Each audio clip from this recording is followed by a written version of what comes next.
right, are you blessed this morning? I like that last song that we sang. Make me a vessel, make me an offering, make me the person that you want us to be. Is that your prayer also? Is that your song? Amen. Praise God. Well, our message for today is related to that song in some ways. And the title of our message for today is Desire to Grow Spiritually. Who wants to grow spiritually? Amen. Unless we grow and mature, will not be useful in the kingdom of God. Amen. Just like my vegetables. Unless they grow and mature, they will not bear fruit. Right? Hallelujah. And our key verse or our text for today is in Philippians chapter 2, verse 12 to 13. Let's all stand up as we read the scriptures. Philippians chapter 2, verses 12 to 13. I'm reading from the New King James Version Bible. Therefore, my beloved, as you have always obeyed, not as in my presence only, but now much more in my absence. Work out your own salvation with fear and trembling, for it is God who works in you both to will and to do for his good pleasure. Hallelujah. Yes, Lord. Thank you, Lord, for your word. Lord, we pray, oh God, that you just, oh God, continue, Lord, to teach us, oh God, and help us, Lord. Give us wisdom. Give us understanding, Lord. And help us, Lord, to receive, oh God, your revelations, oh God, through your word, oh God. And also, Lord, as I preach your word, give me, oh God, fresh revelations and wisdom and anointing, oh God, from the Holy Spirit, oh God. And even the words that I will speak, oh God, are your words, oh God, that will enlighten and encourage all my brothers and my sisters, oh God. Father, we thank you. We love you, Lord. In Jesus' name. Amen. Amen. Hallelujah. Desire to grow spiritually. I do believe that all of us wants to grow, or each one of us wants to grow and mature spiritually. Amen. And we want to be used for the glory of God. Is that your desire also? That's my desire for me, for myself, for my children, and for all of us. We will be useful in the kingdom of God and give glory unto God. Amen.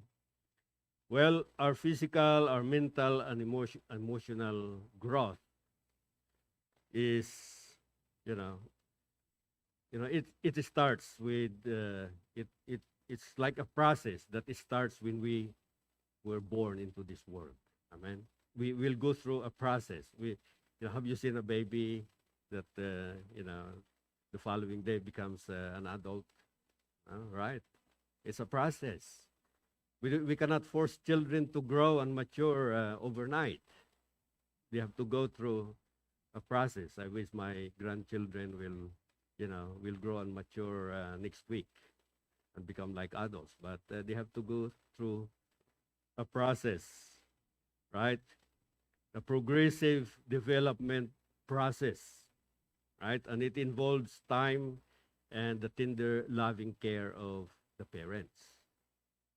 And also, you cannot expect babies to eat like us adults, right?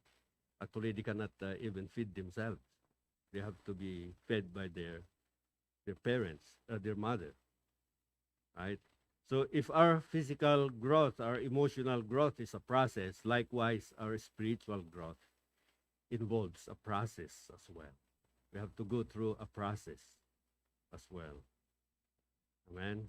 And when we talk about this process, there are some key factors that will help us grow, whether physically or spiritually, emotionally, right?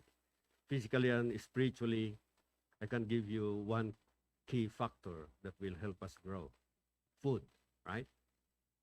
Food. We need food to help us grow physically, right? And if your baby or even adults, if you see your baby not eating for 2 days or 3 days, or even adults, there's something wrong. you better go, you better bring your baby to the hospital if there's something wrong. Likewise, spiritually, if a Christian, a follower of the Lord Jesus, is not eating his spiritual food, what is our spiritual food? The Word of God. Amen. If if a born again Christian, if a Christian is not eating his spiritual food, which is the Word of God, then there's something wrong with that Christian also. Amen. Who among you is reading your Bible every day? Wow. Praise God. Almost 90%. How about the 10%? We should read and study our Bible, right? In Joshua chapter 1, verse 8. Study and meditate on the Word of God day and night, right? And also the Lord Jesus, he said that, in Matthew chapter 4, verse 4, man shall not live by bread alone, but by every word that comes out from the mouth of God. So we should, study God's word every day. That's why we are always encouraging everyone to read your Bible, do your daily devotion, right? Hallelujah. Now, the question here is, are you spiritually healthy or spiritually sick, right? And only you know the answer. There's a story about this talking parrot. I think I had shared this before, but I would like to share it again. The talking parrot.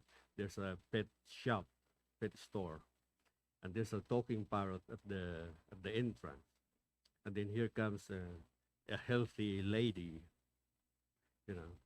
came in, and then the parrot said, "Hello, fatty," and the lady was not happy, so he complained at the owner of the pet store, and I don't like your parrot. I don't like what that parrot is saying. So the pet owner scolded the parrot and told the parrot not to say those words again. So the annoyed lady hurriedly pick up everything that she wanted to buy, and then went to the cashier and paid the items that she took. And then as she went out the door, the parrot again called her, "Hello." And then the lady said, "What?" The lady was angry. "What?" And then the parrot said, "You know." You know. And also like us, we know who we are, right? We know if we are spiritually healthy or sick. And God knows. God knows also. Amen. Hallelujah. And, there are some principles and key factors that will help us grow physically and emotionally. Amen.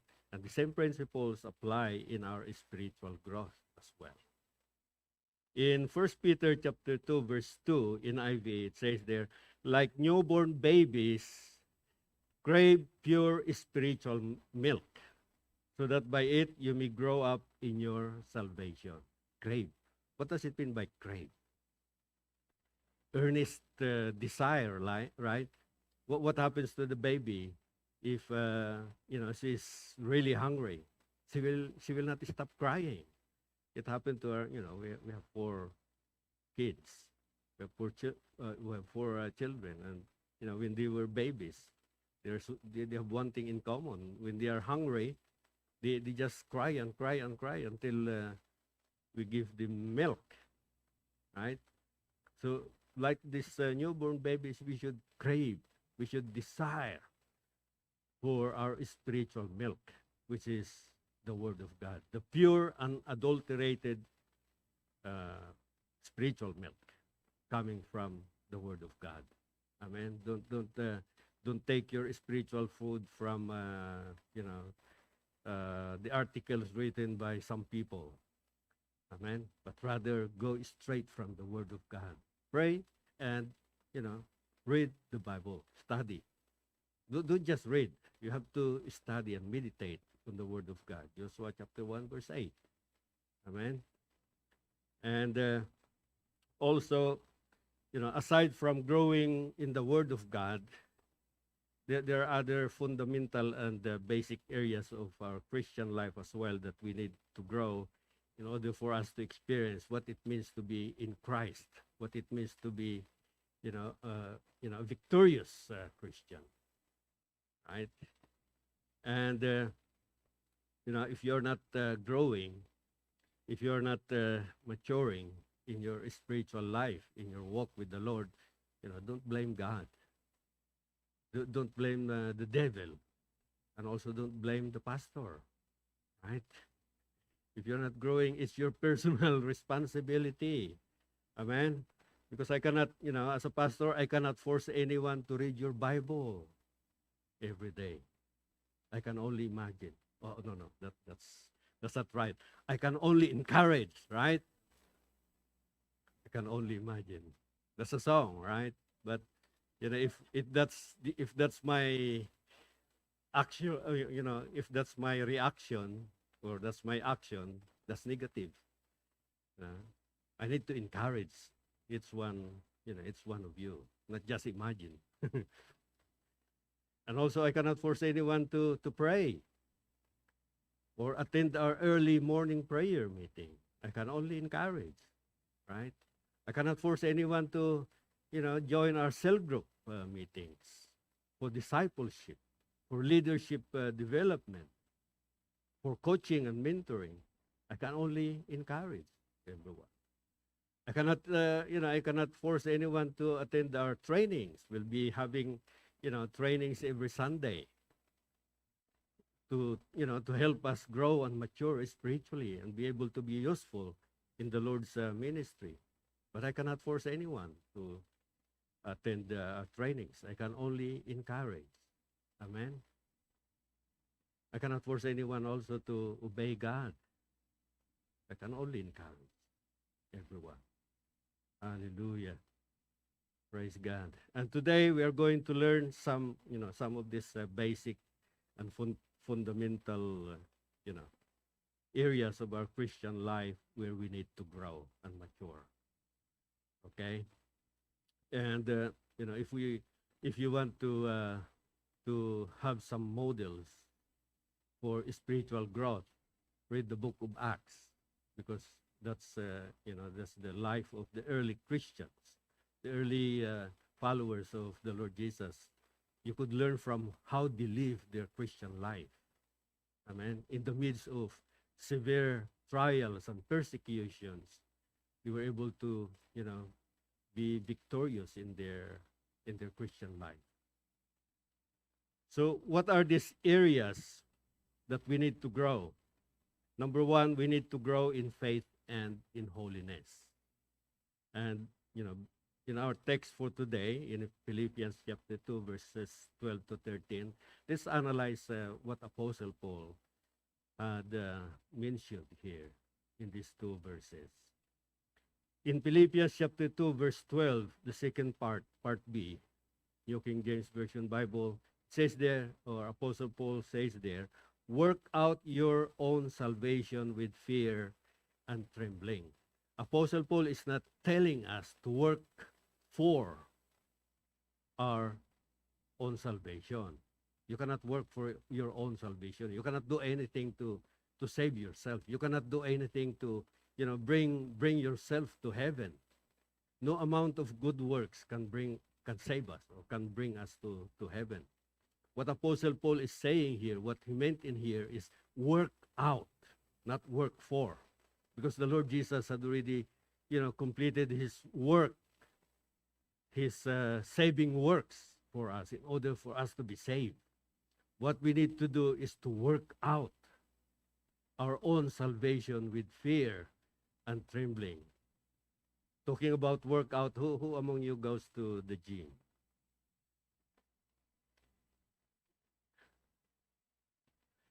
What do you do at the gym? When you go to the gym, what do you do? Work out, right? Work out. Yeah, if you want to be like Coca-Cola shape, ladies, you go to the gym, right? There are some people they enroll in the gym. They even pay thousands for the trainer, but they don't go to the gym. like like Joshua. Mommy said like Joshua. You enroll at the gym. You even hire a trainer, but you don't go to the gym. What will happen to you? You will still grow, bigger and bigger, right? You will not benefit. You'll not benefit from enrolling at the gym, but not going to the gym.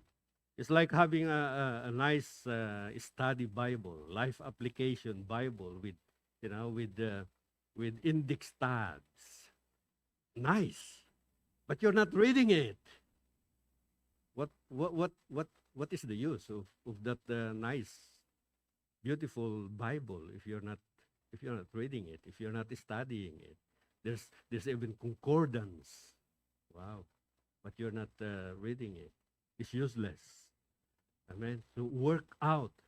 Pastora Nining and I go to the gym, Orange Chore, where we torture ourselves and even our wallet.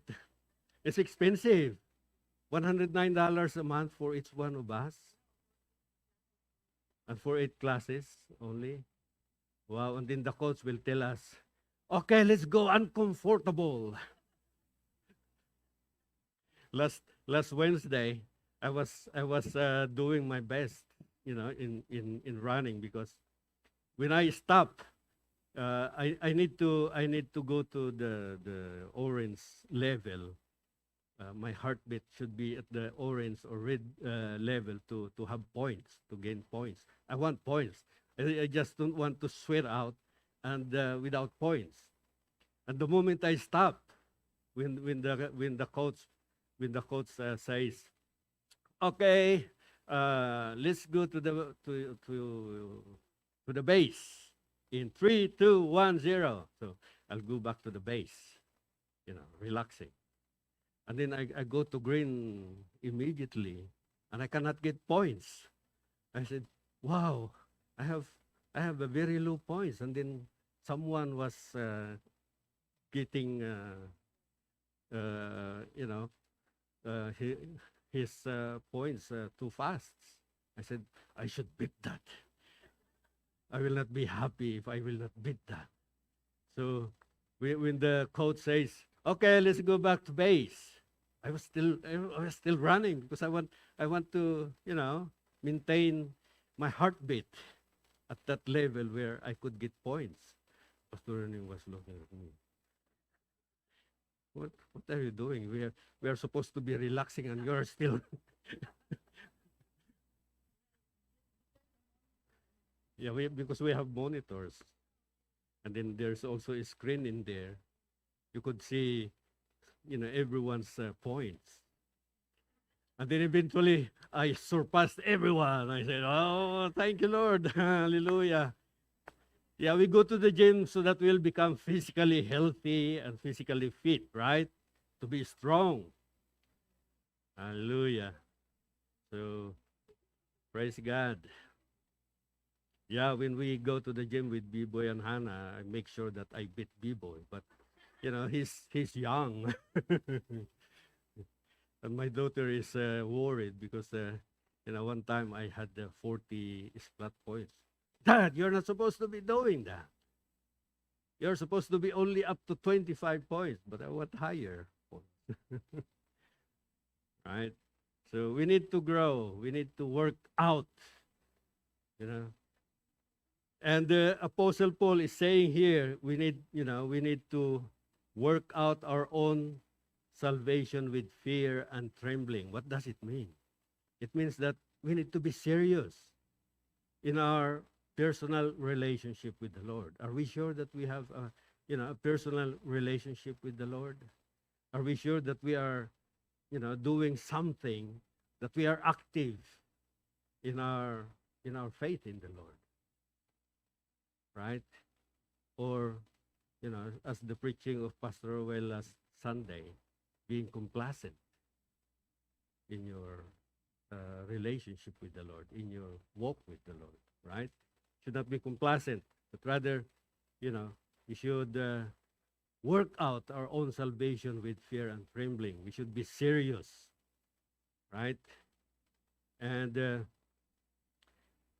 Apostle Paul, his idea in here, he said, work out your own salvation with fear and trembling.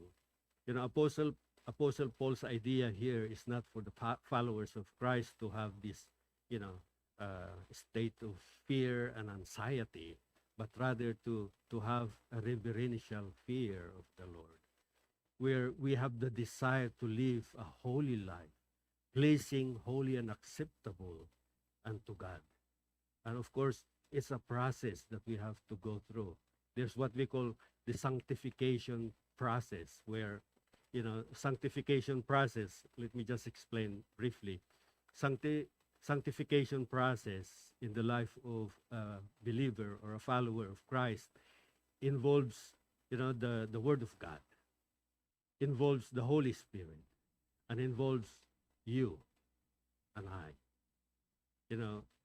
How it works, as we read our Bibles, as we read and study our Bibles, the Holy Spirit will speak to us, will convict us, will ask us, now, you understand it?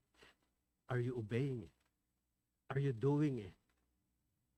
And as we study God's Word, and as we understand it, and as we do what God is telling us through His Word, the Holy Spirit is working in our life. We are being sanctified. We are being made holy in the eyes of God as we submit, as we surrender our free will unto the will of God, and as we apply, what we learn and study from God's Word, as we yield from the conviction of the Holy Spirit. The Holy Spirit is telling us, when we study God's Word, hey, it's time for you to do it. Or, it's time for you to stop doing what you're not supposed to be doing, right? So that's the sanctification process that we, all of us are going through. Whether we are aware or not, this process is going through to all of us, to each one of us. And this sanctification process is a lifetime process. And how it works depends on us also. Depends on how, we study God's Word, and depends on how we submit to the conviction of the Holy Spirit.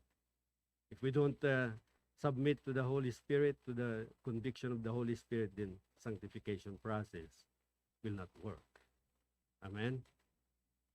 And then in verse 13, Philippians chapter 2, verse 13, it says there, for it is God who works in you both to will and to do for His pleasure. Hallelujah. Apostle Paul is, saying in this verse, or giving us a reason why, we as born-again Christians, must work out our own salvation with fear and trembling, because God is working in us. God is at work at us, in us. And just like the song that we sang, make me a vessel, make me an offering, make me the person that you want us to be, right? So God is at work, right? We are actually work in progress. Amen. The work of God will be finished when we are, out of this world already. When we stop breathing already. Amen. Hallelujah. So once again, brothers and sisters, God is at work in our lives individually. And therefore, we also have our responsibility to to respond to God, to uh, work with God or cooperate with God as He does His work in our lives. And once again, do not be passive or inactive. Do not be complacent, but rather be active and proactive. And it says there, for God is for it is God who works in you both to will and to do for his good pleasure, for his good pleasure. What does that mean? This is the motive behind God's work in our life, for his pleasure. He wants us, to grow and mature so that God will be glorified. Amen. Hallelujah. And also, it is God's desire that all his children will be transformed into the image and likeness of his Son. We call it Christ-like. God wants us to be Christ-like in attitude, in our behavior, right? Hallelujah. Okay, and the second one, so the first one, we need to grow in faith and holiness. The second one is we need to grow in our communication with God. How do we communicate with God? Through prayer, right? Through prayer. Hallelujah. And God wants to hear from us, and he wants us to hear from him also. And how can this happen? God wants us to, spend time with him. And he wants to spend time with us also. Hallelujah. And once again, this can only happen when we do our, when we pray and do our daily devotion. Because we pray to communicate with God. God speaks to us when we read his word also. God speaks to us through his word. So as we study and meditate on God's word, God is speaking to us. You will not expect God to say, "Hey, Joe." Otherwise, Kuya Joe will be running away. Will be scared when someone is talking to him, right? But rather, God speaks to us through his word. And through, the teachings, the preaching, as we listen, God is speaking to us. Amen. Hallelujah. So one of the areas the early Christians, had devoted themselves is prayer. And we should also devote ourselves in prayer as well. Amen. In Proverbs chapter 15, verse 8, let me read this. New King James Version Bible. The sacrifice of the wicked is an abomination to the Lord, but the prayer of the upright is his delight. Wow. Praise God. And also in Matthew chapter 6, verse 6, NIV, but when you pray, this is what the Lord Jesus said, but when you pray, go into your room, close the door, and pray to your Father who is unseen. Then your Father who sees what is done in secret will reward you. So it means we need to have a private moment with God. We need to stop what we're doing. You cannot pray and communicate with God in front of the TV watching the K-dramas, right? Or playing computer games. You cannot pray and do other things, right? Hallelujah. So prayer is a private moment between you and God. We have to spend time with God because God wants to spend time with us also. Quality time with God through prayer. Hallelujah. And of course, nobody can stop you from doing it. Nobody can stop you from, nobody will take it away from you. And also, nobody should be forcing you to do it. Also. The pastor should not be forcing you. Cannot force anyone to pray and talk to God. Amen. And also, we should offer our thanksgiving and appreciation to God as well. In 1 Thessalonians chapter 5, verse 17 to 18, New King James Version Bible, it says there, pray without ceasing. In everything give thanks, for this is the will of God in Christ Jesus for you. Based on that, on those verses, here are some things that we, born-again Christians, should be doing. Number one here, remember Christ who gave you a new life and victory over sin and over the devil. Number two, come to God in prayer as your loving Father who cares for you. God is always waiting for us. Amen. And then number three, ask God in prayer to bless you and your family. Yeah, these are the things that we can do through prayer and spending time with God. Surrender your will and obey God's word above all things. And then another one, pray for God's protection for you and your family against any form of evil and to cover you with the blood of the Lord Jesus. Amen. And also here are some benefits of prayer. There could be more, but here are some. I'll just read them. Prayer protects you and your loved ones from any work of the evil ones. Prayer changes things and your circumstances. Do you agree? If you are in trouble, you pray, and God could change your circumstances. Prayer brings you in the will of God. Prayer draws you closer to God. Prayer makes you happy and joyful. Prayer gives you hope. Prayer makes you less selfish. Prayer heals you from all hurts and pain, and so on and so forth. Prayer helps you grow, stronger spiritually. Hallelujah. And the third one, so we need to grow in our communication with God. The third one, we need to grow in our fellowship with our fellow believers. We're not supposed to be isolating ourselves, right? But rather, we need to fellowship with our fellow believers.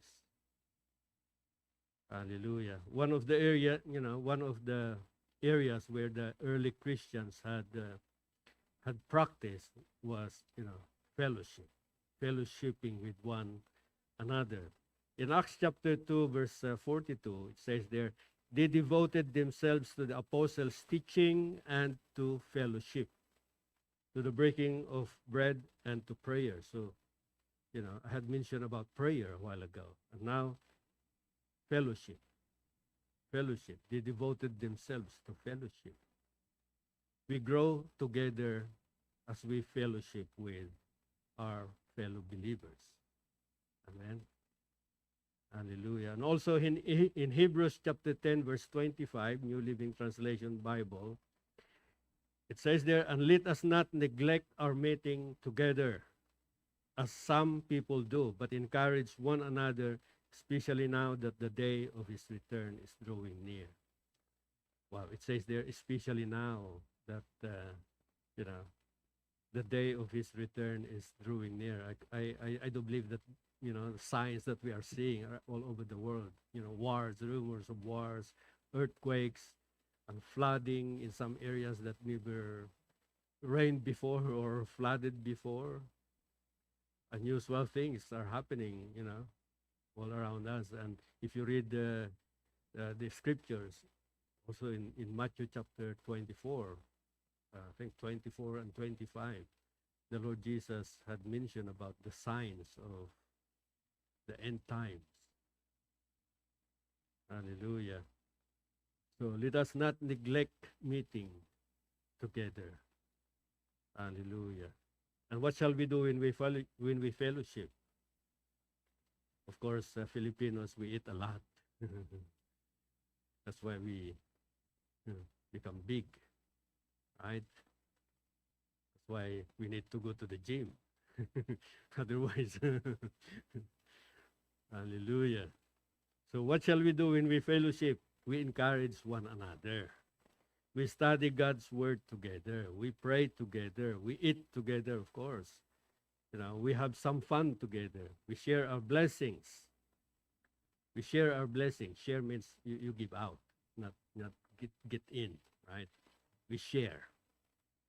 And then we also share our testimonies, especially what the Lord had done in our lives. We share to others. We testify about the goodness of God in our life. And we share our testimonies to others, to give glory to God. This is what the Lord Jesus said in Matthew chapter 10, verse 32. That's why we need to share our testimonies. This is what the Lord Jesus said. Whoever acknowledges me before others, I will also acknowledge before my Father in heaven. We are not supposed to be ashamed. I've seen some people. When I was in Saudi Arabia, there was someone who was asked, "So you're also one of them? Praise the Lord." And then the guy said, "No, no, no, no, no, no, no. I'm not one of them." And especially in Saudi Arabia during my time over there, where there was severe persecution. It's good now that the women even could drive, and I've heard that they don't wear the abayas anymore, or their coverings. But during our time over there, when Pastor Ruel and Pastor Ani were there also, religious police over there were so strict, right? Hallelujah. But we need to acknowledge. We're not supposed to be ashamed to share our lives. How the Lord had changed us, how the Lord had transformed us. We should not be ashamed to share it to others. Amen. As our testimony of the goodness of the Lord, especially to our loved ones, to our friends. Amen. And of course, we have our great commission from the Lord also. Do you know your great commission? Go into all the world and preach the good news to all creation. That's in Mark chapter 16, verse 15.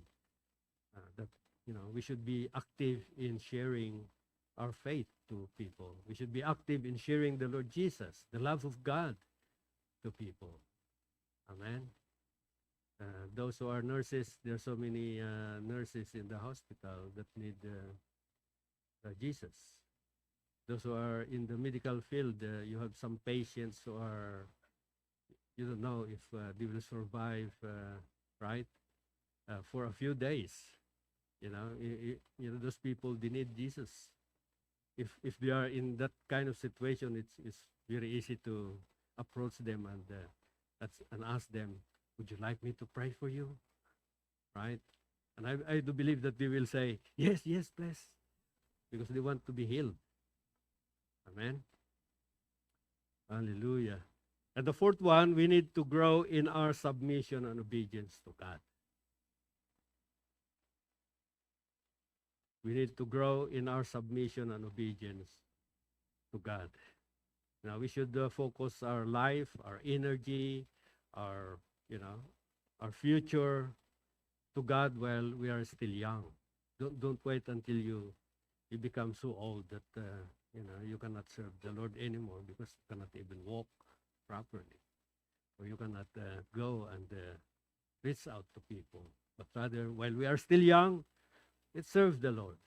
Amen. And do the will of the Lord. Let's submit our free will unto the will of God.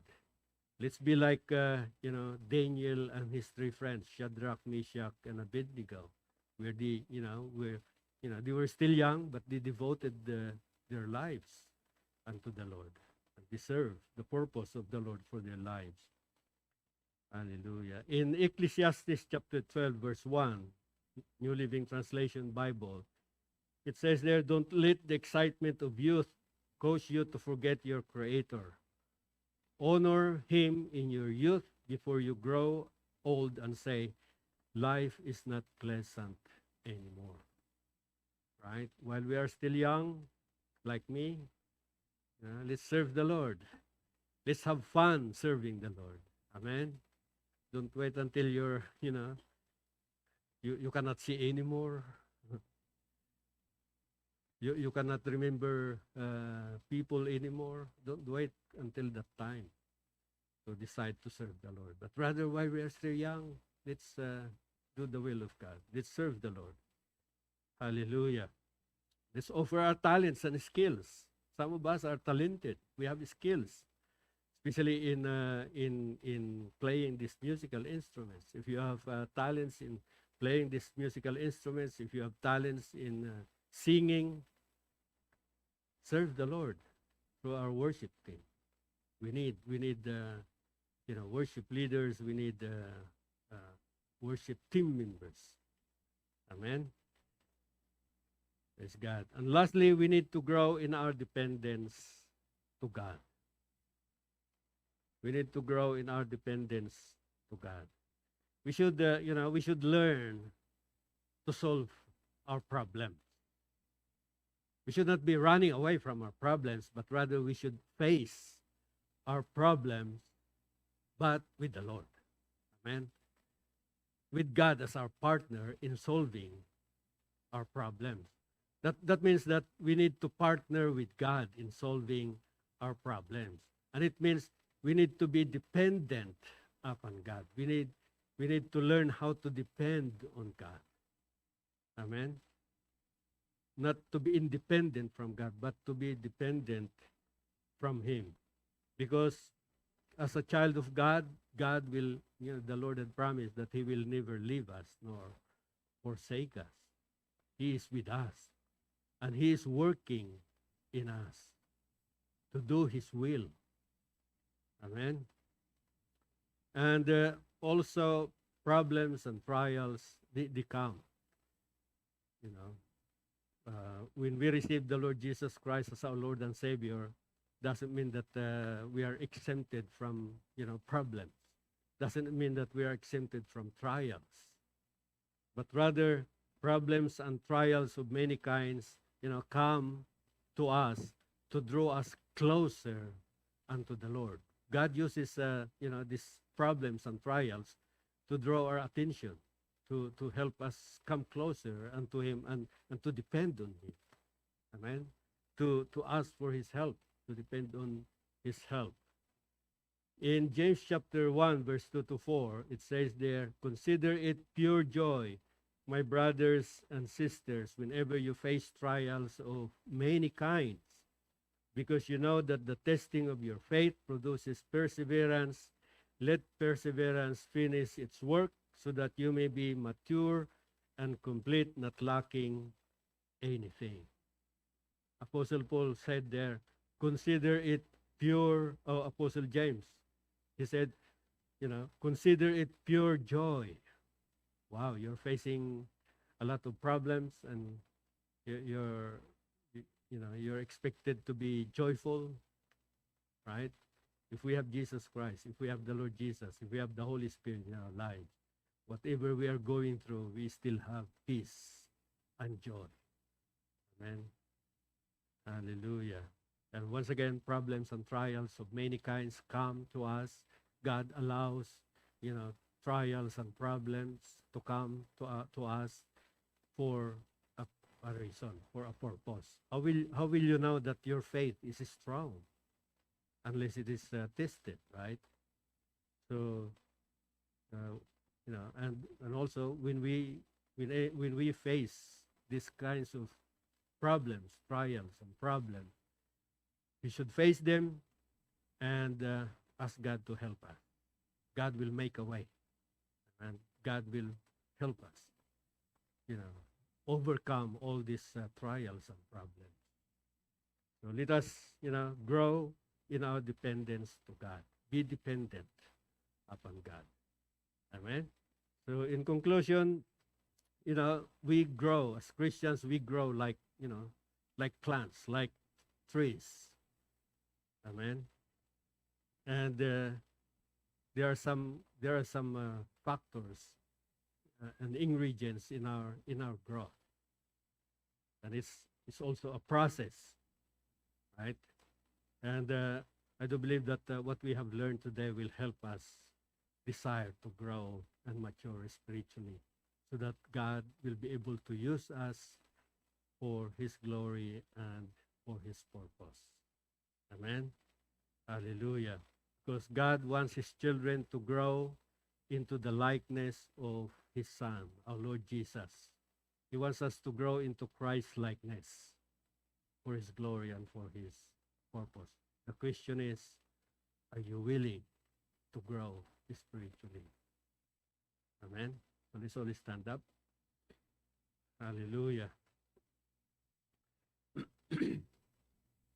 Once again, God wants us to grow and mature spiritually.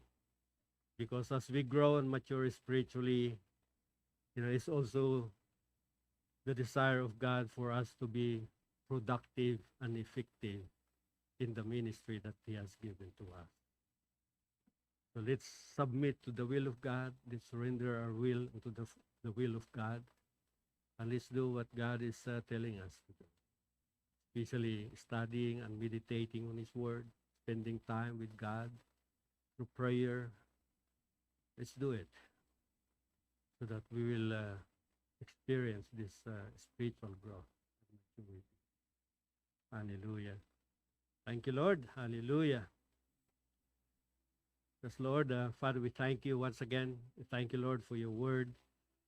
We thank you, Lord, for your message, oh God, reminding us, oh God, of what we need to do in order for us, Lord, to grow and mature spiritually, and so that, Lord, our lives, oh God, will be useful for your purpose and for your glory, oh God.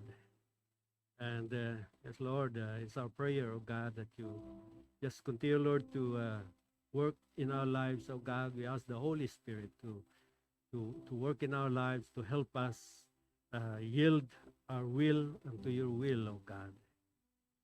Submit to your will, oh God. And be willing, Lord, to be changed, to be transformed, oh God.